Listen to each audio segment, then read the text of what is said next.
Welcome back, students. In this video, we're going to cover lesson 3-2. This is statements, conditionals, and biconditionals. The standards for this module are listed below the title. I'll let you read them.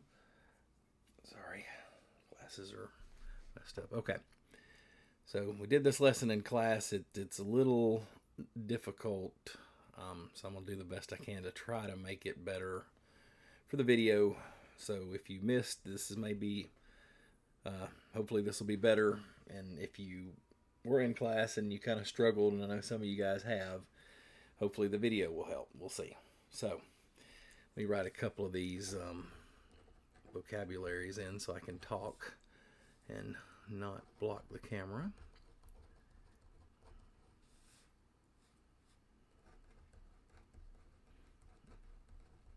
Now I've noticed that for the folks that were working the practice today, because today's lesson 3.3 was shorter, so we worked practice from yesterday and today in class.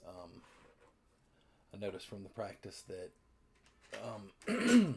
some of the stuff isn't touched on, or it's only touched on in this in the lesson briefly, and then you get to the practice and it's, well, what does this mean? So I'm going to try to keep that in mind. Sorry, I'm looking for the highlighter.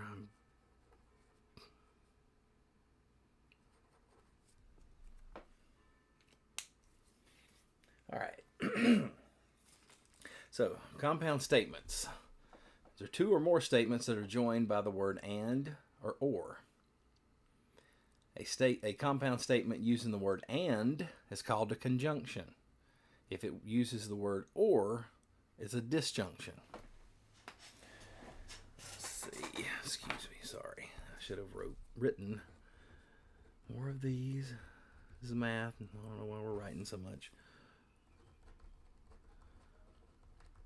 I'm just going to go ahead and fill in the left side here. Statement.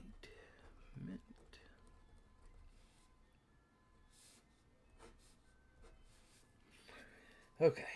All right. So, a conditional statement is a compound statement that consists of a hypothesis and a conclusion, which is false only when its hypothesis is true and its conclusion is false. So, sounds like we're into science a little bit. And I'll explain this a little further. Some of this, getting through the vocabulary is tough because you explain it without a good example, and the examples are below, so just bear with me. All right, so we're going to be talking about conditional statements. All right, now getting down here below, so a type of conditional statement that we're going to talk about it, an if-then statement, is a compound statement of the form if, and then everything after the word if in this sentence. So if the sky was blue, so the sky was blue would be P. Just bear with me again. And then after, so if the sky is blue, then the sun is out. All right, so the sun is out would be Q. These are statements. It says where P and Q are statements. You're going to see this. So it's parenthesis P with a right arrow Q, and that means if P, if I could write, it'd be great, then Q. If P, then Q. That's what that means, okay? Now, let me get over here to the right. So, give me a second. I'm going to go ahead and write these words in. I know I usually write as I go, but I want to do this all in one little spill, so hopefully I don't lose you guys, because it's, again, I'm explaining things without the explanation, or I'm sorry, the example is below, so I struggle with that a little bit. So, just a second to grab this. So,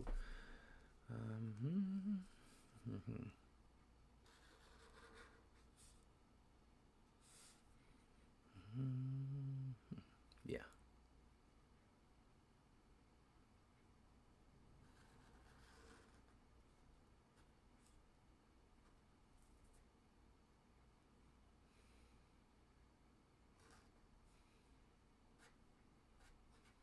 Sorry. I should have paused it. La la la, you know.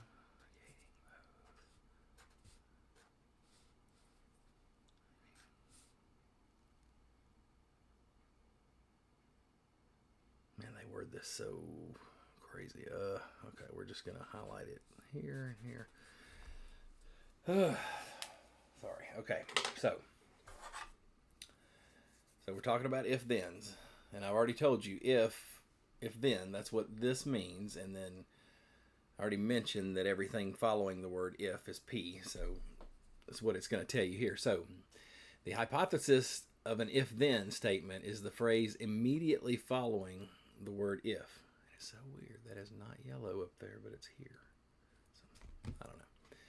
So in a PQ statement, so the P is the hypothesis, and it's everything that follows the word if. The conclusion is the phrase immediately following the word then, and so it's the Q. I'm just going to kind of put this here. So this is your P, this is your Q. Let's make this a better looking Q. Okay, so now the converse. This is going to be where we're going to flip-flop the hypothesis and the conclusion. So we're going to have if Q, then P. So you would flip-flop it back to the sky is blue. Remember that was my P, and the Q was the sun is out. So you would flip it. You would say if the sun is out, then the sky is blue. So you just flip-flopped it. Hopefully this helps. I don't have it on the screen. I wish I did, but... So this is where you guys hopefully are listening a little bit to the video. I know you hear me enough, and I apologize. But these are the pains of learning geometry. Okay, next, the inverse. That's formed by negating both the hypothesis and conclusion of the conditional. It's written like this, and this is written not P, then not Q. Okay, if not P, then not Q. So get back to the sky is blue and the sun is out. So remember, the P is the sky is blue, the Q is the sun is out. So if we negate that, it would be the sky is not blue and the sun is not out. That would be the inverse. If not P, then not Q. And then finally, the contrapositive. So that is formed by negating both the hypothesis and the conclusion of the converse. So it is if not Q, then not P. Okay, so it's written if not Q, then not P. So back to the sky is blue, the sun is out. So then we would flip it, but we would negate both. So the sky is the sun is not out. If the sun is not out, the sky is not blue. Then the sky is not blue. So we flipped them and we put not or negated both of them. All right, let's flip up here. Hopefully you're not too thoroughly confused yet. We'll see. All right, example 4. So identify the hypothesis and conclusion of each conditional statement. Then write the statement in if-then form. Okay, so part A. 4 quarters can be exchanged for $1. So basically, your 4 quarters here is going to be your P. There's no if-then. I know you're like, well, where's the if? Where's the then? Well, we're going to identify these, then we're going to write them in an if-then. So 4 quarters, and the Q is going to be $1. So we're going to to write it in an if-then, it'll be if you have 4 quarters, then I'm just going to say you have instead of you have. Well, we'll write it. We're going to have to cut it off. It just watch. Then, actually, we can write under there. Basically, you have $1, but we're going to say if you have 4 quarters, then you can exchanged. Look at me. Them for a dollar bill. I never said the bill part, a dollar bill. So that's what we did. We identified the hypothesis and the conclusion. I just put P and Q because I want you guys thinking in those terms, because when we start out talking science and hypothesis and conclusion, it's all the same, but it's going to confuse you guys if I don't mention P, and it's taking the P out of hypothesis. Where the Q comes from, don't ask me. I don't know. But that's what we got.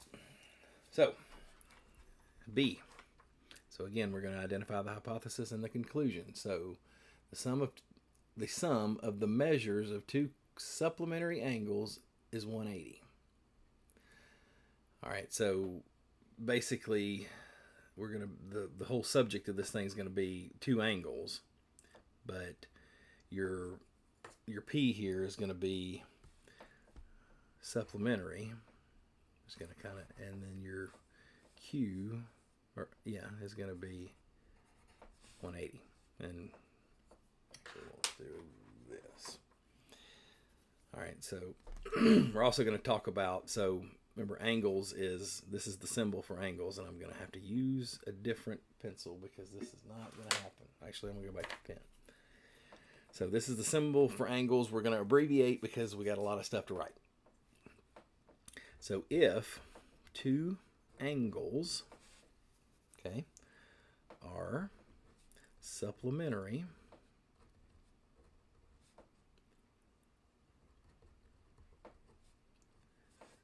then the sum of their measures is 180 degrees. Sorry, I know we're getting on the line there. So if two angles are supplementary, then the sum of their angles is 180. So that's why I said you had to kind of have to pick the P and the Q out of this.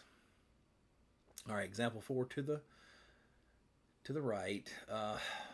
So I know this is a you do. I'm gonna try to help you guys because we struggled very, very much in class. So, and actually they have you write it out. So remember, you're gonna write this as two sentences. So a quadrilateral with two sets of parallel sides is a parallelogram. So this is where I'm not gonna write it. I'm gonna, if you listen, you pay attention and get the answer. I know a lot of folks just watch the video or get on the video to find the notes, pause it, and that's fine. That's fine. Everybody learns different. So I'm going to help you with the hypothesis and conclusion. I'm going to let you do the if-then. But so a quadrilateral with two sets of parallel sides is a parallelogram. The hypothesis is a quadrilateral has two sets of parallel sides, period. The conclusion is a quadrilateral is a parallelogram, period. Remember, these are two sentences, so forget English class. This is weird math English. So you do the if-then. Going to scooch down the page to example number 5.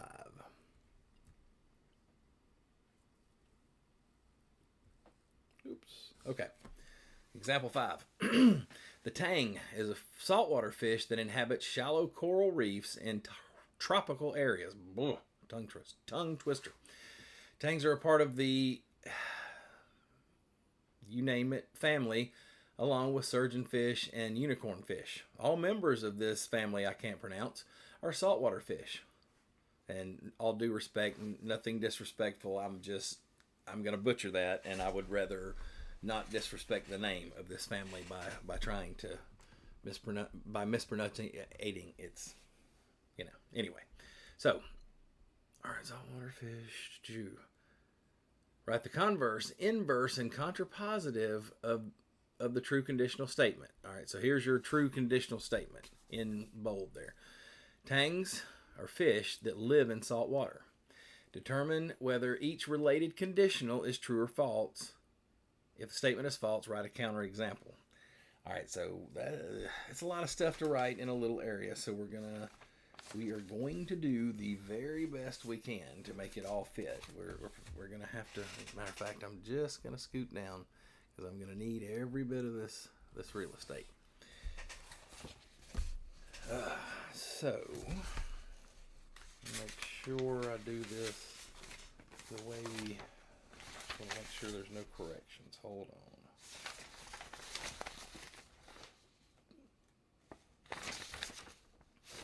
Let's see.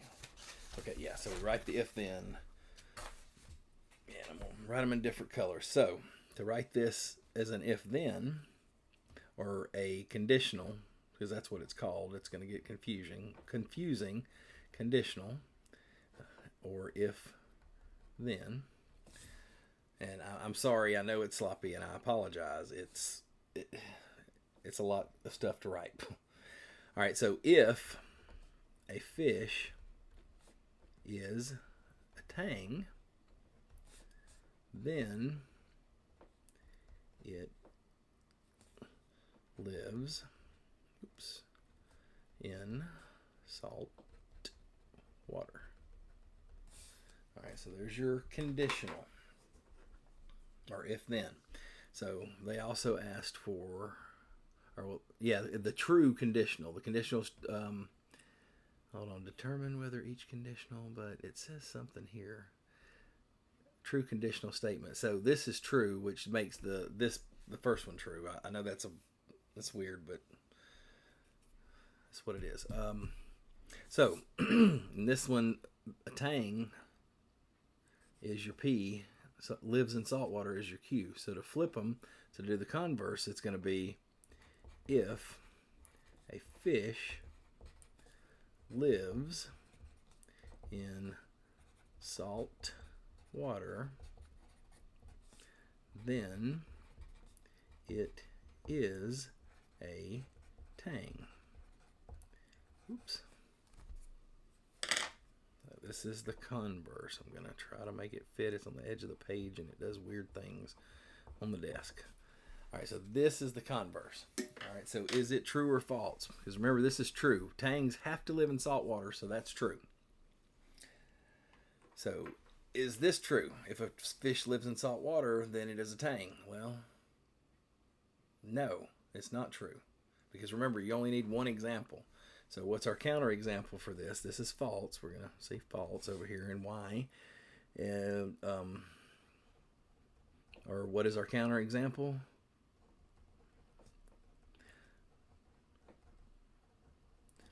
So sharks live in salt water. So if a fish lives in salt water, it has to be a tang. No, sharks live there. All sorts of other fish. That's just the first thing I got. All right, let's see. Jeez. Okay, so the inverse. And I'm going to write over here, so you guys, I'm sorry, you'll have to find more room for yours if you need it. Let's see. So the inverse. So remember, this is your P, this is your Q. We're wanting to negate both of those. So for the inverse, it would be if a fish is not a tang, then it does not live in salt water. All right. Fly. Okay. So see, we negated the P and the Q. All right, so is this true? So if a fish is not a tang, then it doesn't live in salt water. Well, let me think, how does that work? So if it's not a tang, well, it's false. I'm sorry, I was trying to think of a good way to say it. So it's false, and it's because other fish, we're just going to say other fish. I'm just going to put other fish because you see we're out of room. But other fish live in salt water. Other fish live in fresh water. So if it's not a tang, it doesn't live in salt water. That it's kind of, I know the double negative is weird for me, but other fish is your counter example. Okay, and contrapositive. So we flip it. So we're going to talk about salt. Not living in salt water is not a tang. So we got to write it one more time. And this is the contrapositive. And it's if a fish does not live in salt water, then we're on the edge of the page. It is not a tang. Okay, so if a fish does not live in salt water, then it is not a tang. And of course, this whole not, I know that's weird. So again, other fish. So this is going to go for both of those. Because other fish live in salt water, other fish live in fresh water, and they're not tang. All right, so the other side. A quadratic with two. Okay. Oh yeah, this is the same one from above, but we're changing it up. They asked for the hypothesis and the if then here. We're going to give them. This time I want the converse, the inverse, inverse, and then the contrapositive. So from above, this one that looks just like this one, give me the converse, the inverse, and contrapositive. So take your if then, the first, after if is your P, after then is your Q. So again, you guys listening are getting a little advantage for those that are just taking the notes. So flip it for your converse, negate both, but leave it PQ, so not P, not Q for your inverse, and then flip it and negate both, so not Q, not P for the contrapositive. Okay, flipping over.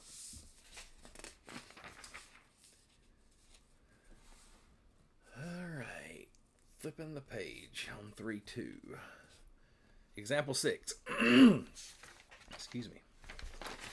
Write the conditional and converse for each statement. Determine the truth values if false. Find the counterexample.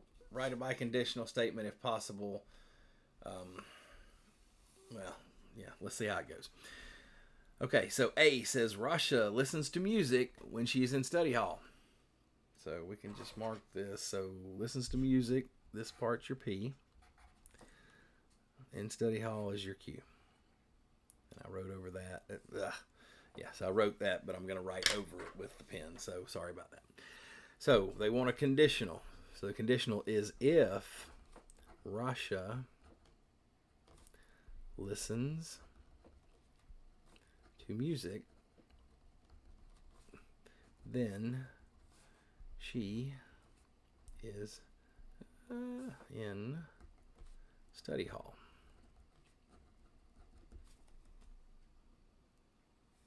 Yeah, meant to make that smaller.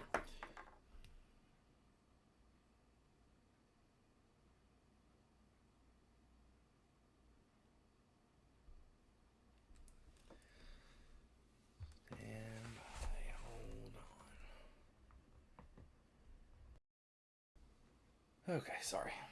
So here's your extra credit for this video. This is for people that are listening because I'm not going to write it on the paper, but I had to pause. Wife's picking up McDonald's.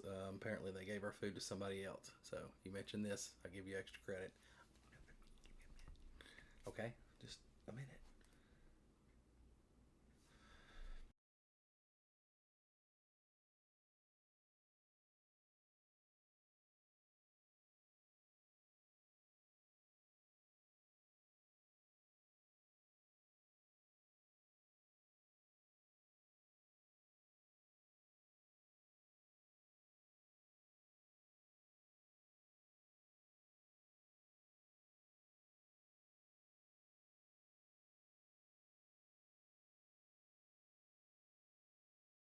Rasha is in study hall.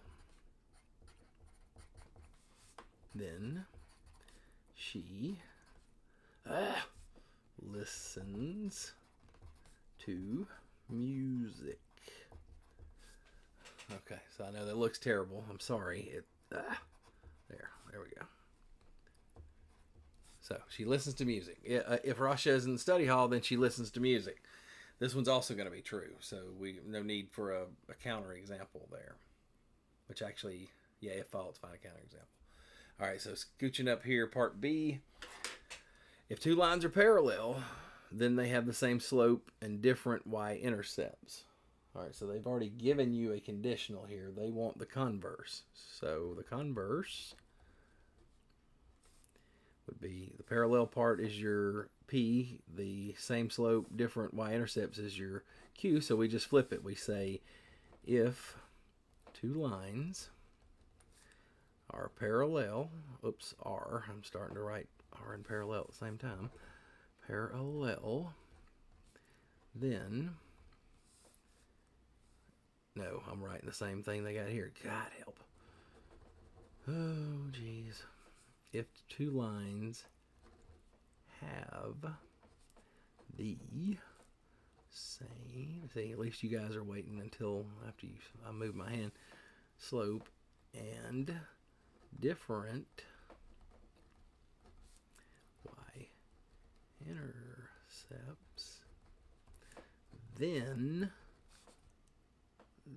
they are parallel. Okay, so if two lines have the same slope and different y-intercepts, then they are parallel. Sorry. So your converse here is true. That's a that is a forget the if and only if type thing. Okay, so example 6, and this one they want turn this into a conditional. So if, then, and then they want the converse. So flip it. So this would be your Q. This that's your P.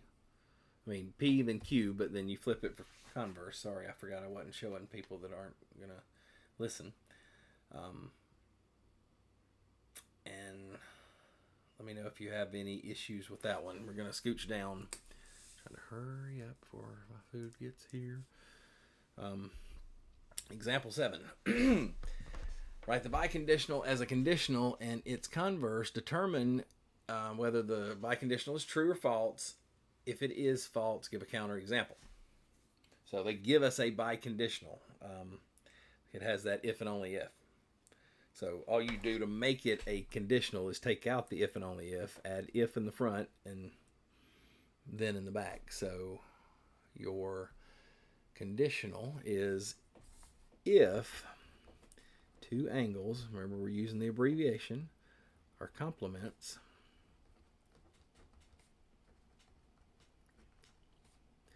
then their measures have a sum of 90 degrees. Okay, so yeah, so they don't ask for the, oh, they do ask for the converse. All right, so the converse, we just flip it. It's if two angles, so this is the converse,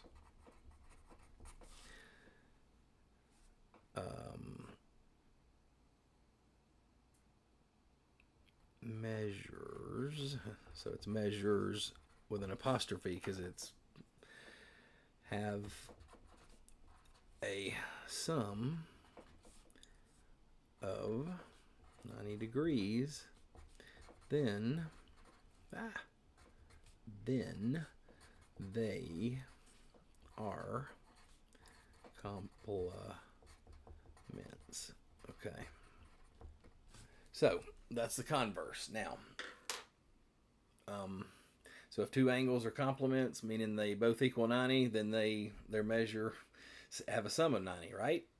All right, so if two angles measures have a sum of 90, then they're also complements, right? So both are true in this case. To the right over here, so take this and make it an if-then. Put your if here, your then there, moving my hand.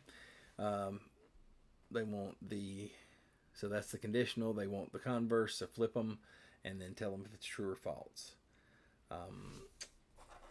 Not going to change the practice there. We did even in class, so hopefully you're paying attention. And down here, the summary. An if-then statement. It includes a hypothesis and a conclusion, right? Number 2, determine if the following statement is true always, sometimes, or never. Explain your reasoning. All right, so supplementary angles are adjacent and form a linear pair. This is true. Now, it's not always true, though, because they don't have to be adjacent. Supplementary means they equal 180. It does, and a linear pair is always adjacent, and they always equal 180. So a linear pair is all these things. So the converse to this would be like always true. But this, they are adjacent, and they form a linear pair sometimes. I'm not going to write all that. All right, if you have any questions, let me know. Until next time, have a great evening.